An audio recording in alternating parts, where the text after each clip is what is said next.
I have a funny background. I come from a family of American communists. And what's the best way to rebel from a family of communists? Well, in my mind, that was to put on a suit and tie and become a capitalist, and that's what I did. And as I looked at my career choices, I thought, if my grandfather was the biggest communist in America, I'm going to try to become the biggest capitalist in Eastern Europe. I eventually moved to Moscow to set up an investment fund. We started with zero, and it became very successful, and we became the largest foreign investors in Russia. And in the process, I discovered that all the companies that I was investing in were basically having all their profits and money stolen by corrupt managers and oligarchs. And so I started to expose these people and their thefts in an effort to get them to stop their stealing. But in the process, I also angered some of the most important people in Russia. On November 13th, 2005, I was expelled from the country, declared a threat to national security, and that's when my problems really began. 18 months after that, the Russian authorities raided my offices, seized all my corporate documents, and used them to steal $230 million of taxes that we paid to the Russian government.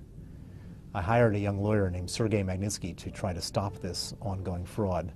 Sergei exposed the officials, testified against them, and a month after his testimony, some of the same officials he testified against arrested him, put him in pretrial detention, where he was then tortured to get him to withdraw his testimony. He became very, very sick after this mistreatment, was diagnosed with pancreatitis, and then they refused him all medical attention. After 358 days in detention, he went into critical condition. On that night, they then did take him to a prison that had a medical facility, but when he got there, instead of putting him in the emergency room, they chained him to a bed and allowed 8 riot guards with rubber batons to beat him until he died at the age of 37. That was 4 years ago. I learned about this the next day, and it was like a knife going right into my heart. And I spent the last 4 years on a campaign to get justice for Sergei Magnitsky. It culminated recently in the passage of something called the Sergei Magnitsky Act in the US Congress, which imposes visa sanctions and asset freezes on the people who killed him and the people who commit other gross human rights abuses. A very important part of my campaign for justice